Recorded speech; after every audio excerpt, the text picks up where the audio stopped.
Hello friends, mbaye ikaze mu kiganiro cyacu cy'uyu munsi.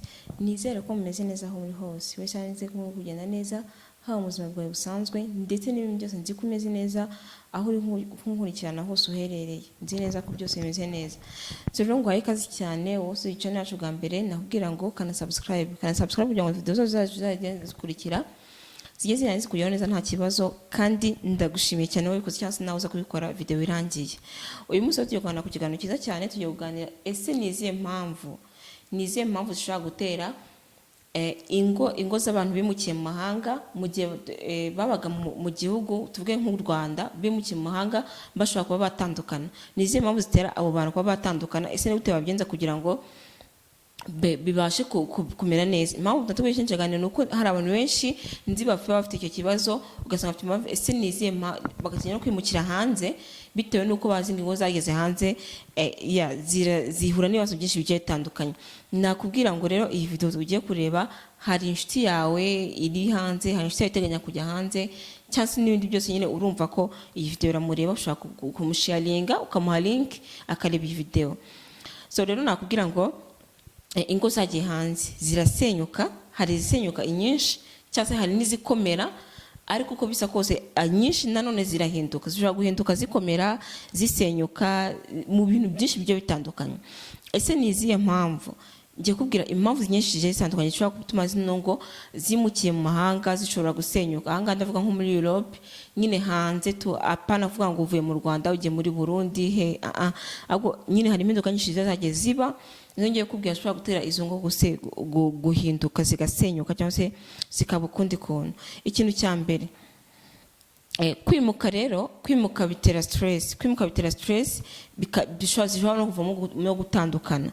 Kwimuka ni ikintu bitera stress cyane, kuvuga ngo uvuye mu gihugu cyangwa se nyine ukavuga ati wenda se nsize ibintu gutya na gutya, nkoze ibintu niyo mwaba warabiteguye hashize igihe kinini, ariko ni ibintu bitera stress cyane.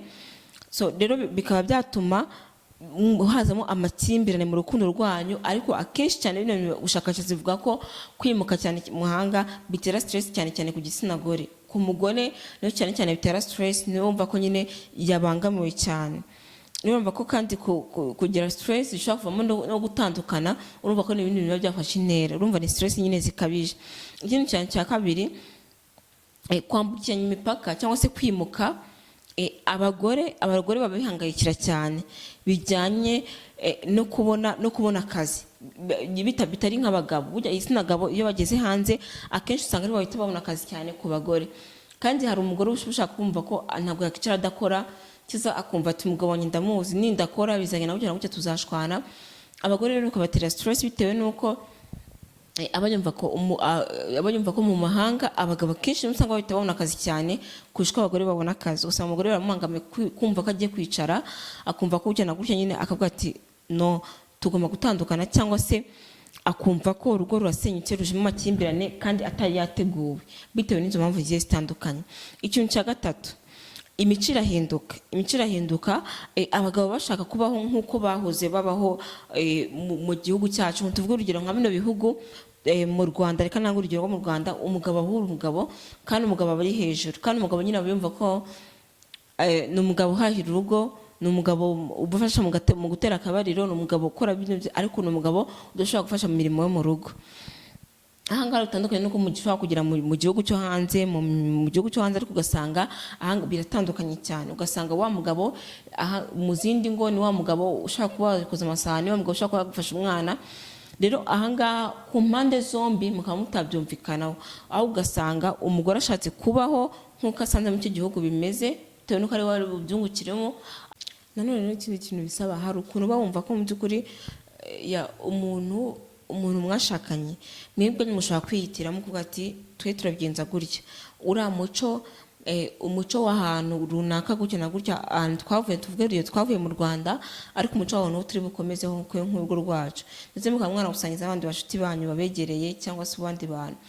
Ariko hari n'ukuntu mushobora kuvuga ati twe turahindukenye, tuva mu kino gihugu tukimukira mu kindi, ibyaho nibyo turi bufate, umuco waho niwo turi bufate. Ibyo byose birashoboka, ahubwo biterwa n'ubwumvikane hagati yanyu.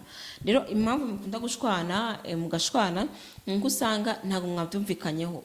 Umwe uko ashaka kubaho siko undi ashaka kubaho. Ugasanga umugore ashaka umugabo amfasha umwana, umugabo ashaka umugabo akora ikintu icyo aricyo cyose, umugore icyo yakora, umugore aryama, umugabo ateke, ariko mu by'ukuri kandi umugabo arumva ko ka gaciro yari afite, ya power yari afite mu gihe bari bakiri mu gihugu cyabo, akumva ko niyo agomba kugumana. Rero urumva ko ni byose bishaka kubitekerezaho, mwebwe mwakihitiramo ko ati turagenda gutya na gutya bitewe n'icyo nyine mushaka.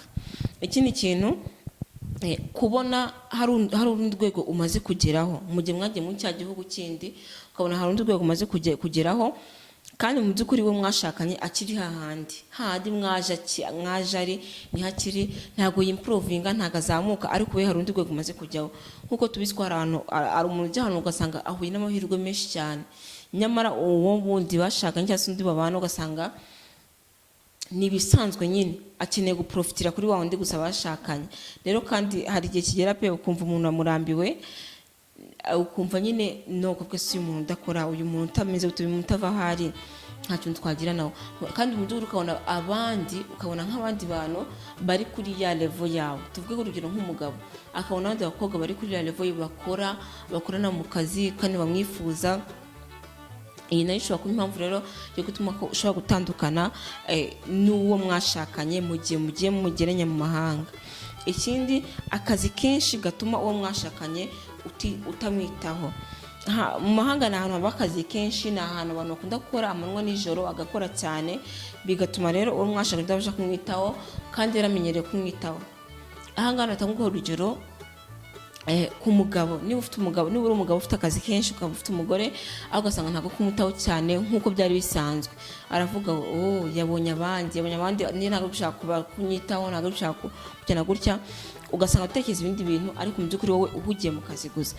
Rero menya neza ko ugomba gushaka umwanya, ukamuha umwanya nawe wo kumwitaho, umwanya wo kumwereka ko muri kumwe, umwanya wo kumwereka ko nubwo mwageze mu mahanga nta kintu kinini cyahindutse. Ikindi, ni ukubana hari ikindi kintu wari umukurikiyeho ahubwo atari urukundo.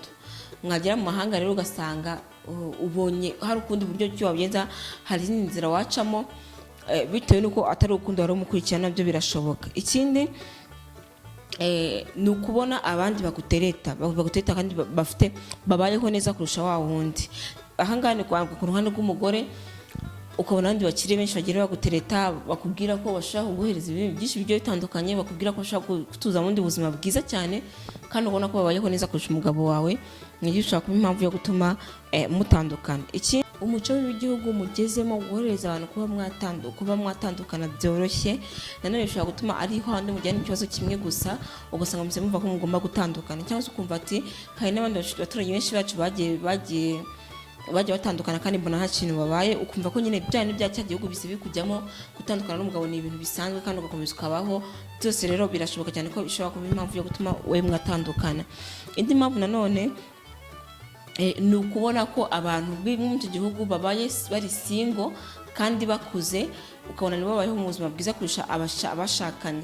Nawe ukavuga ati nanjye reka ntandukane n'uyu nguyu kugira ngo mbe nk'abariya bafite imyaka myinshi kandi nta n'abagabo bafite, cyangwa se batandukanye n'abagabo babo kandi nta n'icyo bitwaye kuba nyine byagenda kuriya. Ikindi kintu nakubwira ni ukutita ku bintu byo kuba bwatandukana, mwumva ko nta bantu bari bubabangamire. Ahangaha bitandukanye no mu Rwanda. Mu Rwanda mwumvaga ko mu gihe mutandukanye, imiryango yanyu, kwa sobukwe, kwa nde, abavukanyi bawe, iki n'ibiki, barabifata nabi ukundi kuntu, bagufata ukundi kuntu. Ariko urumva ko niba mu mahanga n'ubyumva ko twatandukanye, arahamagara kuri telefone gusa, kandi kuri telefone ushaka kwitaba umuntu cyangwa se ntumwitabe kuko ntabwo ari buze kuza kukureba.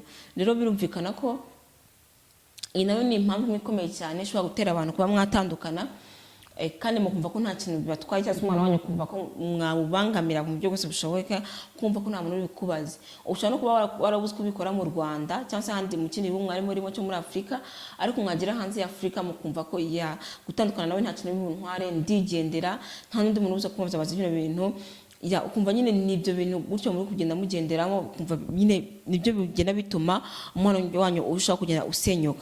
Rero ibi ngibi maze kugira hari ikindi kintu wakora, hari ikintu wakora kugira ngo ubashe kuba wabihindura, kumva ko niba mwavuye mu mahanga ariko nyine uko mwakubanye mu Rwanda niko mugomba kubana hanze, mwege mwumvikana ku mubano wanyu hagati yanyu, mubyumvikanaho kandi mwumva ko hari icyo mugomba gukora, ibintu byose ukashaho kugenda neza. Wa mugabo wari ufite mukiri mu Rwanda niwe mugabo uzakomezanya cya cyubahiro wamuhaga, nicyo cyubahiro ukomeza kumuha, byose bikarushaho kugenda neza cyane. Hari icyo cyifuzo wifuza kungezaho, bishyire muri comment hasi.